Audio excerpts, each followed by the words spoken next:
Ahmet Kudusulu. Ahmet Kudusulu. Oralmanмын. Siz bugün осы аштықты қолдап, жаңадан қосылып жатқан біреу екенсіз, көптің біреуі. Сондықтан осы адымға сізді не итермеледі? Не үшін келдіңіз аштыққа? Рахмет сұрағыңызға. Мен 93 жылы мына Қытайда қалып кеткен Шығыс Түркістан дейтін жер бар.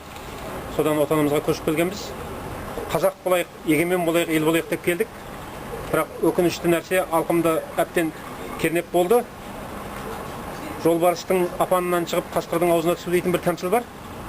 Біз орыстан құтылып ел боламыз ба дегенде, енді мына шығыстағы алып көршіміз, яғни Россиядан жан саны 10 есе көп. Қулық Россиядан 100 есе асып кеткен. Алып айдағарға жем болу алында тұрмыз. Нақты фактпен айтсам, 2007 жылғы Қытай ақпарат көзінде бұлай делінген.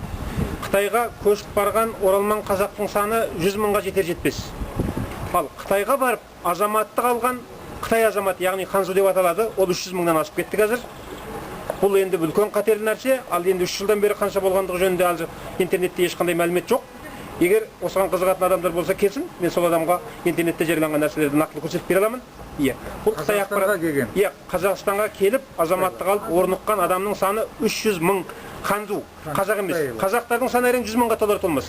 Олардың бір бөлімі осы елдегі мына кереғар жағдайға байланысты көшіп кетті. Белгілі нәрсе ғой. Бірінші жұмыссыздық жаңа айтылып жатыр. Екінші мына жерде қазақ тілі жүрмейді. Бізде орыс тілінде ешқандай біздің қабілетіміз жоқ. Бүткілдей қазақ тілінде, Қытай тілінде үйренгенбіз. Сондықтан бұл жерде жұмысқа алынған адам жоқ қазір бірде-бір. Тек қана айтылатыны биліктің. Бір ғана Майра Мұхамедқызы дейтін мықты әнші қызымыз болған. Ол кісі өз еңбегімен ақ барып Парижден жаңағы бірінші дәрежелі сыйлық алған. Қайта сол адамды айтады. Бір. Ал екінші, бір адамның алғантай зарплаты сонда 1 миллион 100 мың қазаққа өкіл бола ма? Қазір статистика бойынша қарап көруге болады. Бірде-бір әкімшілік орында Қытайдан келген бірде-бір адам қазір жұмысқа алынған жоқ. Тек қана мамандығы бойынша жұмыс істеп жатқан адамдар бар. Мысалы, дәрігерлік саласында қажетке қарай, мұғалімдік саласында тағы сол секілді техникалық салада істеп жатқан адамдар бар. Бірақ бірде-бір адам әкімшілік жақтағы орынға жұмысқа алынған жоқ. Бұл нені түсіндіреді? Бұл елдің еш уақытта егемен емес екендігін түсіндіреді. Баяғы Совет одағының қалдық екендігін түсіндіреді менің түсінігімде. Тілде, дінде, мәдениетте бұрынғы қалпында қалып отыр.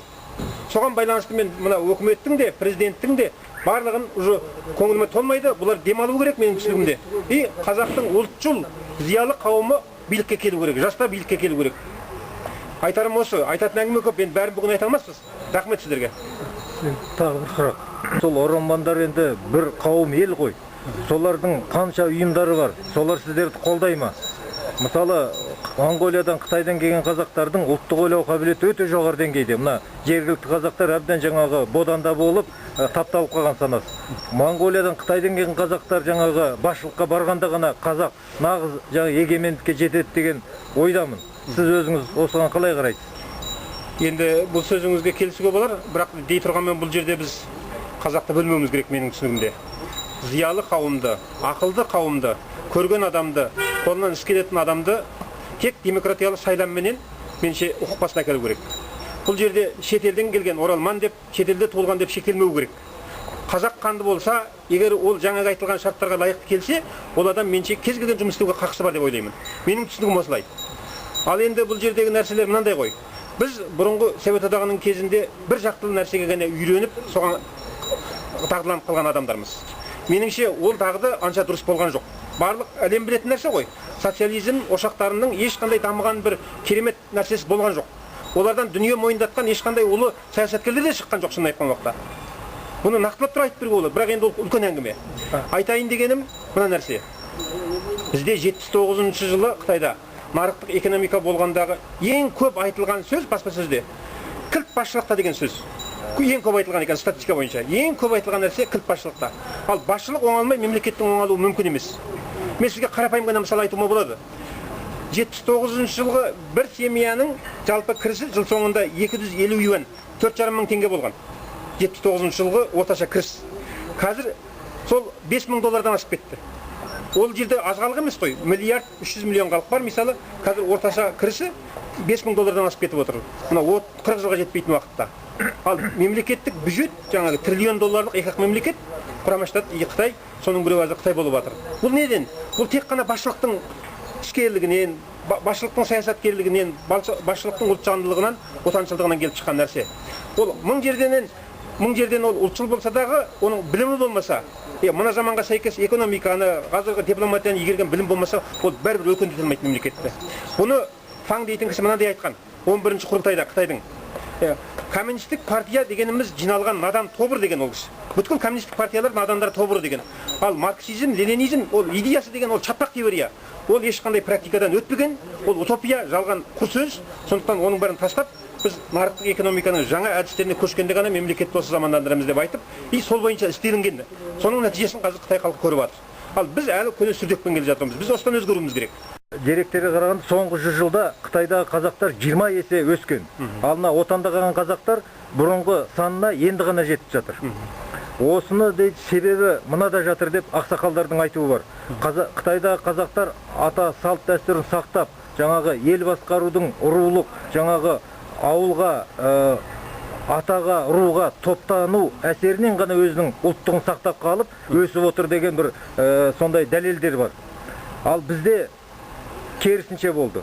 Сонда біз өзіміздің ата жолымызға, елімізді жаңағы ел басқару, қазақи жолға түскенде ғана табысқа жетеміз деген бір сөздер айтылды. Соған сіз қалай қарайсыз? Өз ойыңыз. Бұл сөз әрине құптарлық сөз. Енді әрқандай ұлттың мәдениеті, болмысы, діні, тілі бар.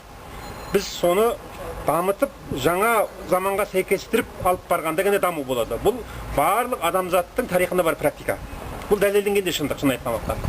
Енді менің өзімнің ойлайтыным, жаңа сіз айтқан статистикаға байланысты. Бізде отарлану өте ауыр дәрежеде болды. Болып та жатыр мысалы. Бірінші кезегі осы. Бұл отарланудағы ең қиын нәрсе мына экономикалық отарға түсіп кету. Экономика бірінші фактор дейтін болсақ, бұл Қазақстанда отарланғаннан бері қарайғы нәрсені енді мен айта алмаспын. Бірақ дей тұрған мен күні бүгінге дейін біздің өкінішіміз де, біздің жоғалтқан нәрсеміз де біз басқаға байлаулымыз. Өйткені шетелге байлаулымыз. Бірінші Кремль болатын болса, екінші Еуропа мен Америка. Бұны халық біледі. Сіз қарап отырыңыз. Мысалы, мұнайды алсақ. Менің естуімде 16% мөлшерінде жаңағы осы мемлекеттік бюджетке түседі екен. Кеткен шикі мұнайдың құны. Ал шикі мұнайдың құнының бірде өсіп, бірде төмендейтін ескеретін болсақ, бұл мемлекетті байыту мүмкін емес нәрсе. Біз өнеркәсіптенгенде ғана, әсіресе жеңіл өнеркәсіп пен қол өнеркәсіпті осы замандандырғанда ғана менше дамуға алып баруға болады. Тағы да айтамын бұл жерде, тағы да соған басшылық керек. Соны дұрыс алып баратын басшылық керек. Басшылық оңалмай, еш нәрсе оңалмайды. Бұл дәлелденген нәрсе.